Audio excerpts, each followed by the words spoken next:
Beloved in the Seventh Day Adventist Church, beloved in the Seventh Day Adventist Church, this is a very urgent message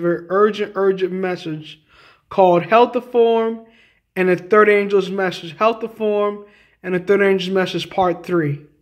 Now, this is a statement taken from Counsels on Diets and Foods, page 382.1, section called Perfecting Holiness. It says, many who are now only half converted on the question of meat eating will go from God's people to walk no more with him. This is a very powerful statement, beloved in the Seventh Day Adventist Church. Because God's original diet found in Genesis 1:29 is fruits, nuts, grains, and vegetables. Nuts was the meat, grains and fruits was the diet originally desired for man, and vegetables were given after the flood for healing of the nations, for the sickness that came upon the body, because of the disease that were among men in this earth, beloved. So, beloved, many who are now only half converted on this question were eating fried chicken and jerk chicken and curry chicken and oxtail and curry goat and red snapper and all these meats and eggs, milk, cheese, butter, and all these dairy products, animal byproducts, beloved, will no longer walk with the people of God as Seventh-day Adventist Christians. I work at a restaurant called Mango's. I throw away chicken every day. I see them eating chicken all the time. I don't eat the chicken, but I throw away the chicken myself. And a lot of them eating the blood with the fat. And Acts 15 tells us not to eat meat that has blood and fat in it, beloved.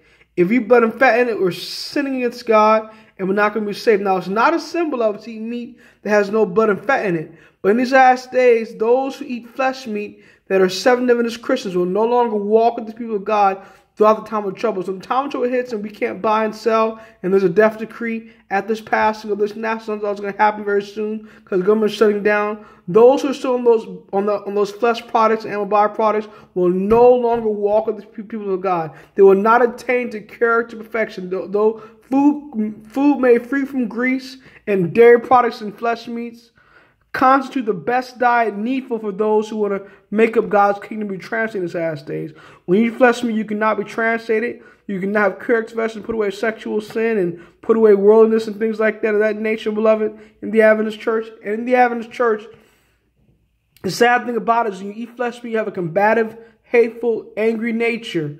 And you bring trials upon fellow church members who don't eat flesh meats and dairy products, beloved. So we need to stay away from these things. We need to overcome these articles of food in our diet, and we need to get ready for these last days, beloved. Now, in these last days, if you want to be able to have a clear mind, good thinking, you must go on a Daniel 1:8 diet. For Daniel purpose in his heart that he was not defile himself with the portion of the king's meat, nor with the wine which he drink. Daniel had pulse to eat and water to drink. He had vegetables and beans and brown rice and salad and spinach and broccoli and cucumbers and tomatoes and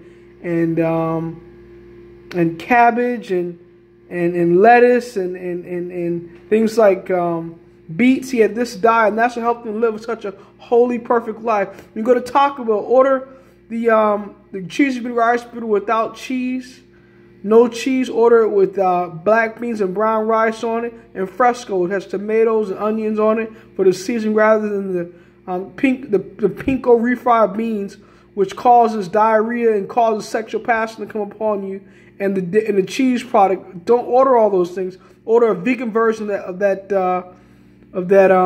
cheesy bean rice burrito, beloved.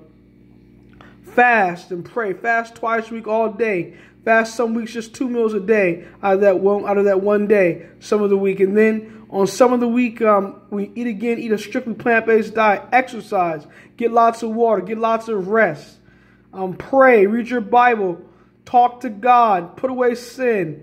All of us says, love not the world. If any man love the world, love of the Father is not in him, and all that is in the world, lust of the flesh, the lust of the eyes, and the pride of life, and all that is in the world. If you love these things, beloved, you're not going to be saved, beloved. It's time to rise and shine. True health from these last days, beloved. It's time for us to get ready for God's soon coming and ready for translation, beloved. Oh, my beloved, it's time. Get in that plant-based diet. I talked to a dear friend of mine, a sister of mine, earlier on on Messenger a second ago. She says she struggles with sexual sin. Pray for her that she overcome sexual sin. I'm praying for her too. And pray for all of us to put away all of our secret sins and personal sins. Beloved, if you want to overcome sin, you need to, in sexual sin especially, you need to stay on a plant-based diet. Get off watching television and movies and indulge in the flesh. Make no provision for the flesh to fulfill the lust thereof, beloved. And fast and pray. Jesus Christ, and some of these demons don't come out but by prayer and fasting, beloved. So some of these sex demons don't come out by prayer and fasting, beloved. Oh, it's time to fast and pray. It's time to eat a plant-based diet. It's time not to eat too much when we do eat, not to overindulge. Listen to Pastor Lawrence McDonald's sermon called Break Every Chain, beloved. God bless you, Maranatha.